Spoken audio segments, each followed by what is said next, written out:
realized that her son wasn't breathing. She did make a 911 call, but the friend in a Buick immediately transported the 9-year-old, put him in the car and transported them to Children's Hospital. While en route to Children's Hospital, as they checked on the other children that were in the van, and it was a total of 5 children in the van, they realized at some point that the 2-year-old wasn't breathing, and so a telephone call was made to, like I said, the call came in at 12:12 from the mother. It was very limited information that was given to our 911 call taker as to the location of where everything was happening. It was just at the casino, no description of the vehicle, etc. Our call taker continuously kept the line opening, trying to identify where in the description and what was going on. A 911 call taker called the mom back numerous times, and ultimately we received a call from the hospital that they had 2 children there who were deceased. Our officers responded to the hospital. The hospital had notified us at 12:47.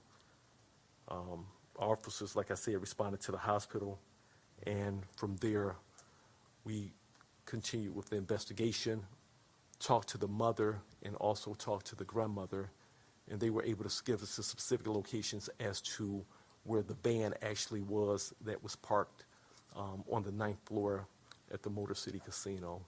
And so we do know that on that day and time that the temperatures were below 32 degrees, and from all,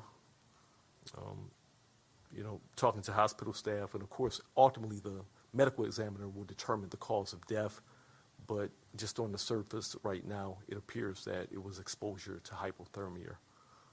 So at this point, I'll be around to answer additional questions, but I'll turn it over to the mayor, and at the end of the press conference, we'll answer questions. Thank you all. Thanks, Chief.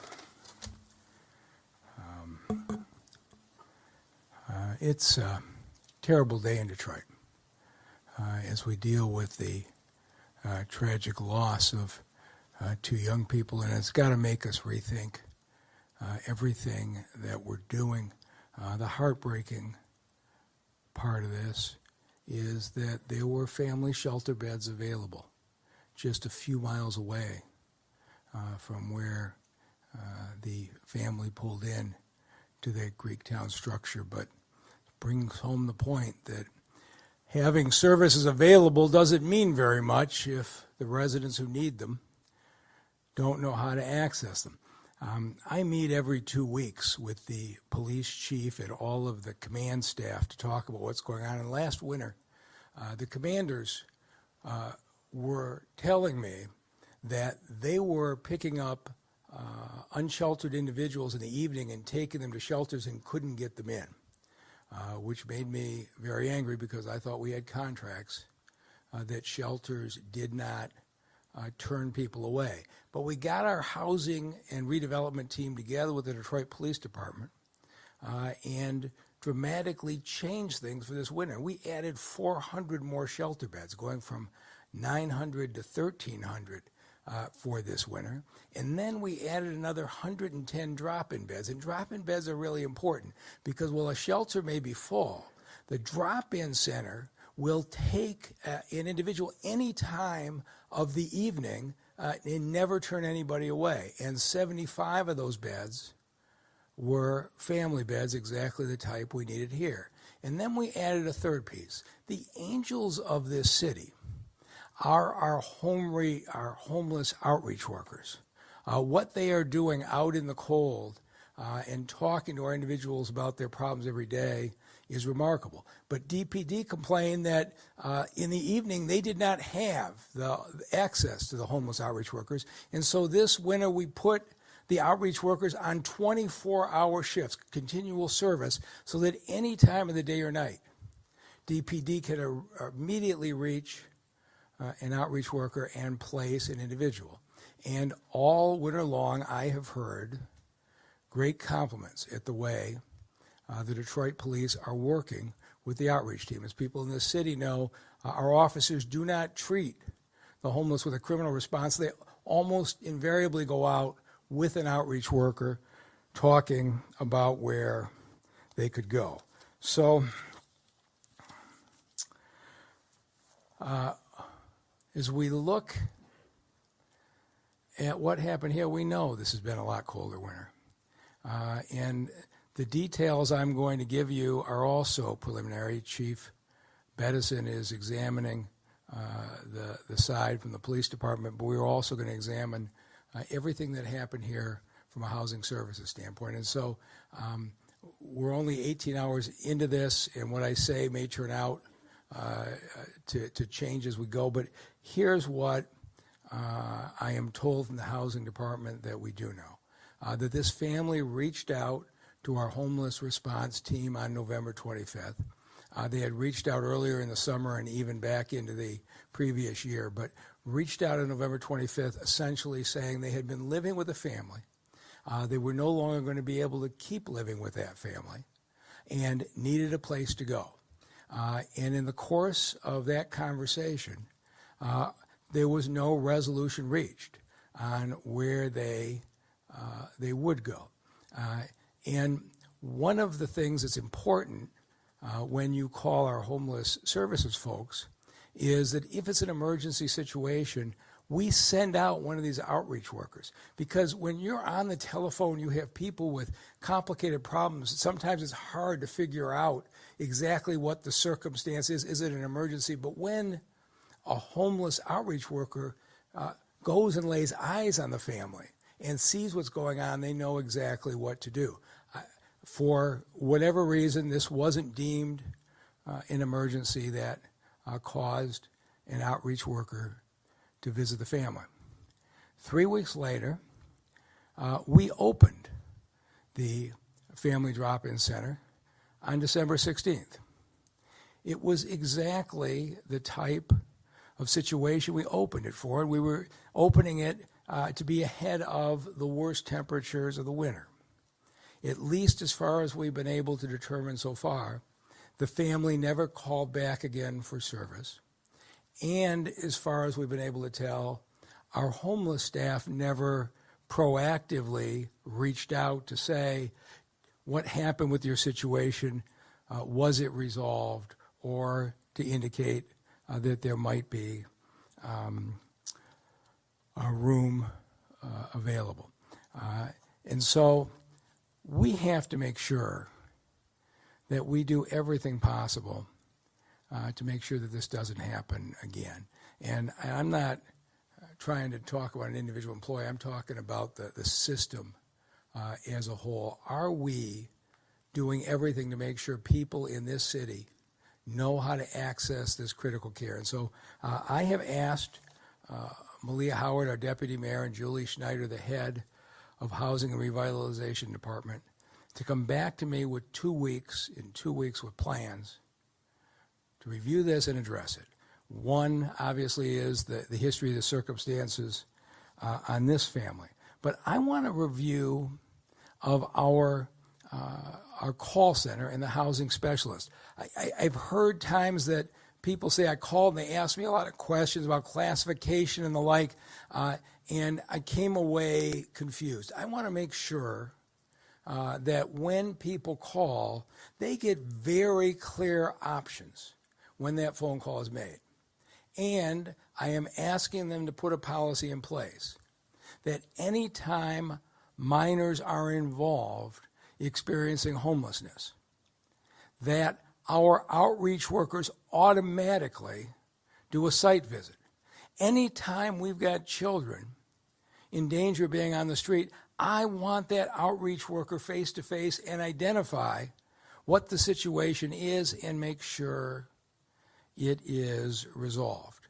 And finally, I'm asking for a review of our public information process. As you can probably gather, I was up late last night and I went and I looked at the media coverage when we opened the Family Drop-In Center on December 16th. It was remarkable. On all TV stations, all newspapers, all social media, we had extensive coverage that that service was there. But the reality is that somebody living in a car or somebody living on the street isn't getting that information. And I want us to think through how we make sure the people who need it the most know that we are there for them. The people in this city who are working on this are remarkable. You have got churches, you have got nonprofits, you have got warming centers. You have a lot of people in this city willing to step up and help during the winter. But I think it's really important right now that we just clarify to everybody two simple rules, and we have to do this to make sure it doesn't happen again.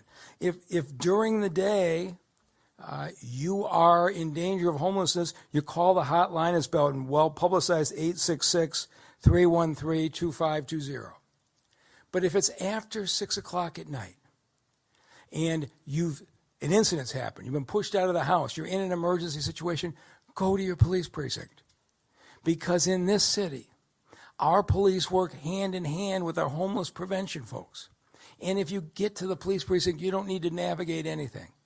The officers there will greet you and take care of you and make sure you get to the shelter that you need.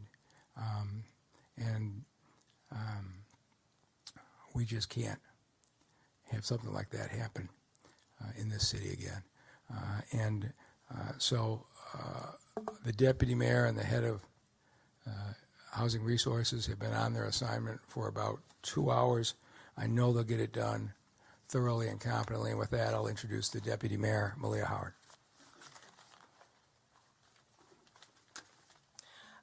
Thank you, sir.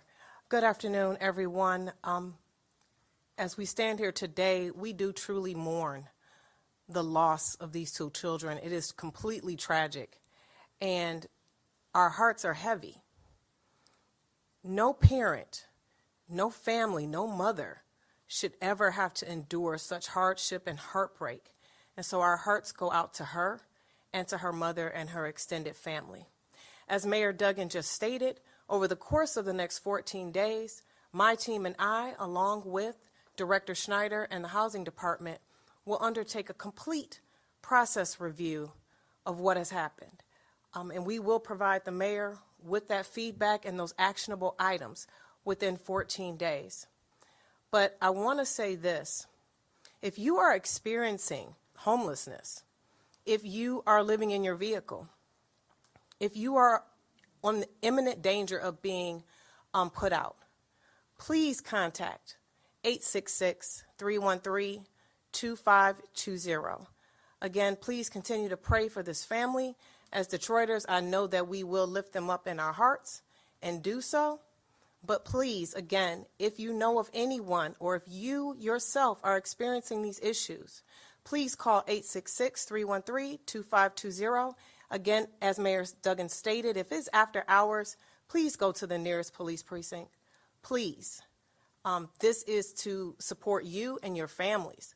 So please know that we are here for you and continue to serve you. And again, the full strength of the administration is behind this effort, and my complete attention will be on nothing but this moving forward. So thank you. I'd like to bring up Director Julie Schneider from the Housing Department.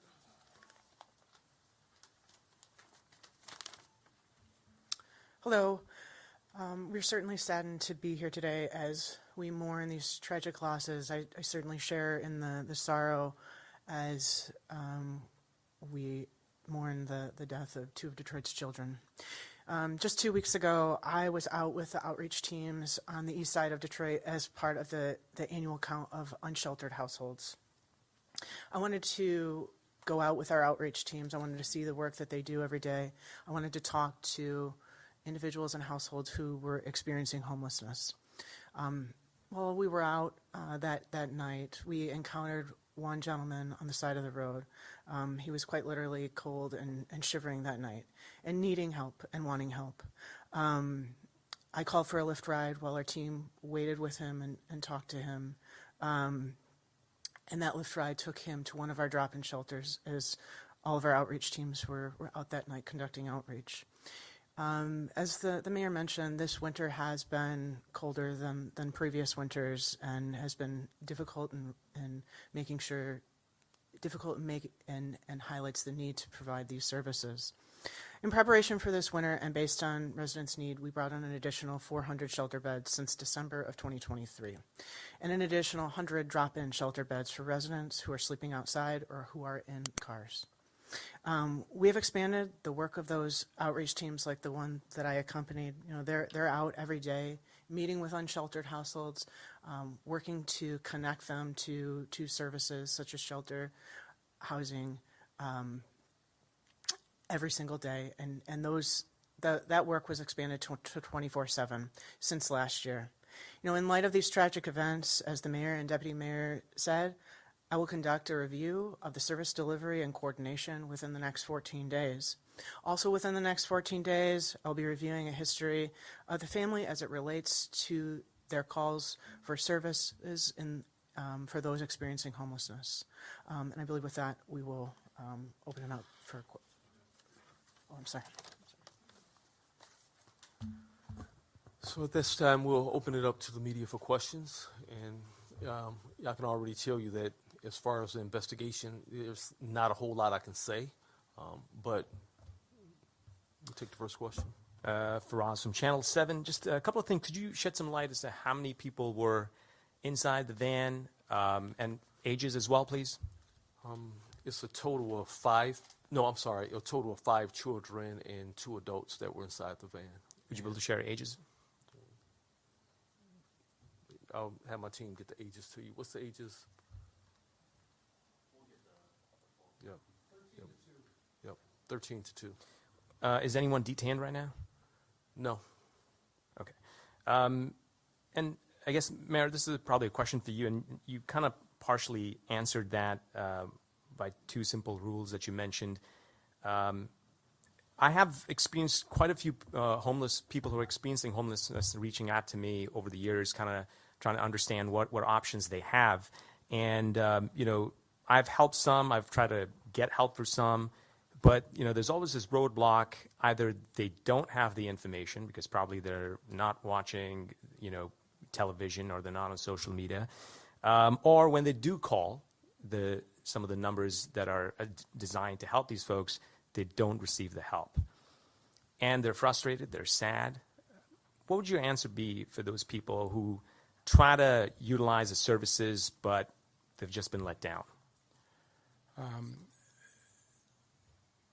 When we entered this winter with 400 more shelter beds and the 110 drop-in beds with a contract that nobody is turned away at the drop-in shelters any time of the night, the service is there. We have got to do a better job of educating folks on the fact that the service is there and getting people to it. And we've educated the police department, we've educated the outreach workers, and I think you can help us continue to educate the public. Is there more that perhaps the city can do? Yeah, that's what I'm asking the deputy mayor and the housing director. I think the key is, and I think I said this, the beds have to be available. We have to put eyes on these families experiencing homelessness with our professional outreach workers. We have to get them physically there and get an immediate response. You just learn so much more being with them than you get off of a phone call. And I do expect we are going to dramatically expand the site visits of the outreach workers, particularly with regard to families with children. Do we have enough outreach workers? We will do whatever we have to do. So we're already working on it, but we just added a second shift to outreach workers in the evening. I'm confident. But again, they have 14 days to have their report, but I am very confident one of the things they are going to accomplish is to make sure families with children have visits. Ed White from the Associated Press. Chief, can you explain the significance of the casino garage for this family? Why they ended up there? And I'm wondering, I'm not familiar with that ninth level of the garage. Is it somewhat isolated, and that perhaps prevent maybe passersby or others from seeing the van and what might have been going on? What was the significance of that site? So I definitely don't want to speculate, but in having a conversation with my detectives that interviewed the mother and the grandmother, and don't want to get too far into actually what was said, but I will tell you that at the casino is definitely free parking. It has an aspect of safety to it if you're going to be sleeping in a vehicle. And then another aspect of it is you're able to go inside the casino and utilize restroom facilities. Did they do that? Do you know if they went in the casino at any point? At some point, I was told that by my detectives that yes, they would utilize casino restrooms. I guess that raises another point. Did anyone from the casino see them at all? I'm not going to get. Was there an opportunity there to intervene? I'm not going to. The investigation is ongoing, and so definitely don't want to do anything. And I'm not going to go into a lot that I do know, just based off of the fact that I want to give this mother dignity, and I'll just present the facts to the Wayne County prosecutor and allow her to do her job. So. Chief, with this ongoing investigation, is the city now providing this family some resources, housing, or any other resources? So, of course, you just heard from the mayor, this whole team right here, there are resources, and at this particular point, the children, they're with other family members, and the answer is yes. Malia Howard will be coordinating that. I'm sorry? The deputy mayor will be coordinating that. Okay. And follow up on his question, do you know how long the family had been seeking shelter at that parking garage? Was yesterday an isolated incident, or had they been seeking shelter there over days? They moved around from various casino parking lots, so that wasn't the only casino parking lot that they would sometimes camp in or stay. Thank you. Hi, Chief. This is Andrea from the Detroit Free Press. I just have a couple of quick questions. Yes. First, you had mentioned that you were presenting facts to the Wayne County Prosecutor's Office. Does that mean you were investigating for potential criminal liability here? We not necessarily. We it's so early in the investigation. We're just going to present the facts, and so it doesn't necessarily mean criminal. Sometimes it can mean negligence, but we don't make charging decisions, and we can't even determine the cause of death. And so just like of course, the medical examiner will actually determine the cause of death. We suspect that it's hypothermia, but it could come back being something completely different. And so we're going to present the facts to the prosecutor, but at this point in time, we have sent nothing to the prosecutor. Okay, and then just a clarification on timeline. So a family friend was already at the garage helping out with the car when the mother, found out about discovered her 9-year-old son wasn't breathing. The family friend took the child to the hospital, and that's when, was it the grandmother that reported the 2-year-old that was not breathing, or was it the mother? I believe that was the grandmother. It was the grandmother. Okay, Yes. grandmother. And then last question, how were the other children, how were they dressed, and how were they found when they were found? Were they in proper clothing, or?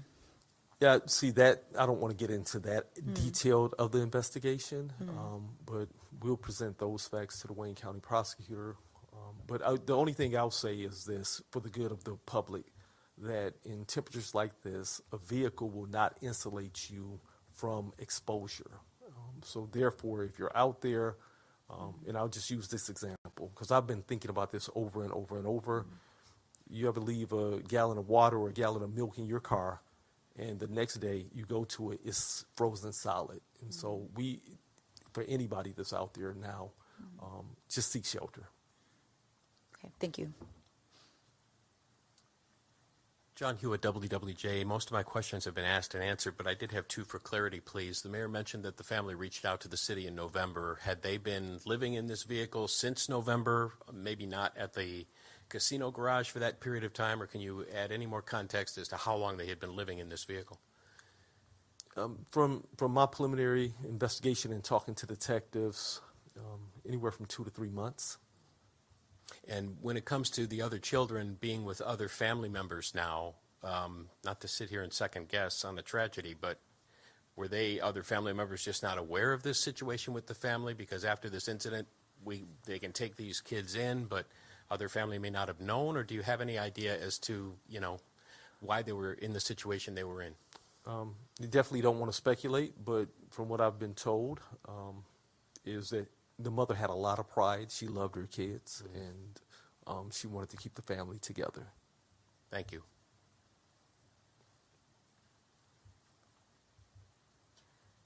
Julia Cardi, Detroit News. Yes. Are you able to say how many times before had this family been to this casino? I don't know that specifically at this point. And for anyone that can answer, would there be any consideration of expanding the hours that the city's homelessness hotline operates to operate it overnight, to just give people that option? We have done that occasionally when it's gotten very cold and we set up additional centers, but the shortest way for somebody in an emergency is go to the police precinct.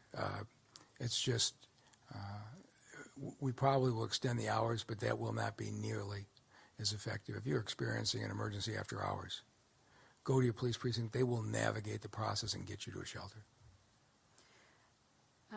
And for the other 3 children involved, where are they now? There were some family members. Okay. All right. Thank you. Charlie Langton, Fox 2. Chief, if I could just ask you, tell me if I'm wrong, but were they using their car for heat as well? And then at some point, did they run out of gas? And if that's the case, how long had they had no heat? So they were using their car as shelter, and at some point the vehicle either ran out of gas or had a mechanical failure.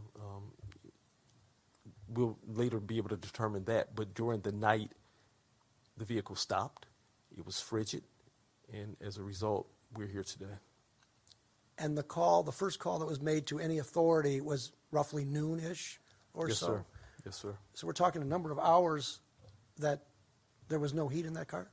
Yes, many hours. So, yes.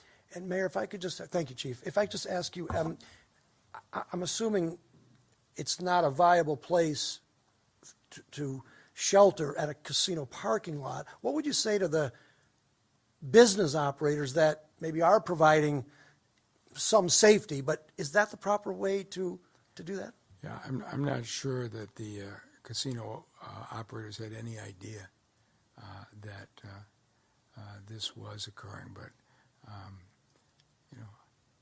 we have the ability to shelter you tonight. Please call the hotline or go to the police precinct. And those, just so I'm clear, if someone is listening to this right now, they are in need of a shelter, they can call the city 24 hours a day and they can get a place to shelter. They can call the city until 6 p.m. at the hotline number. After 6 p.m., go to the police precinct. Thank you. Thank you. All right. Thank you all. Okay. Thanks, everybody. Great job there.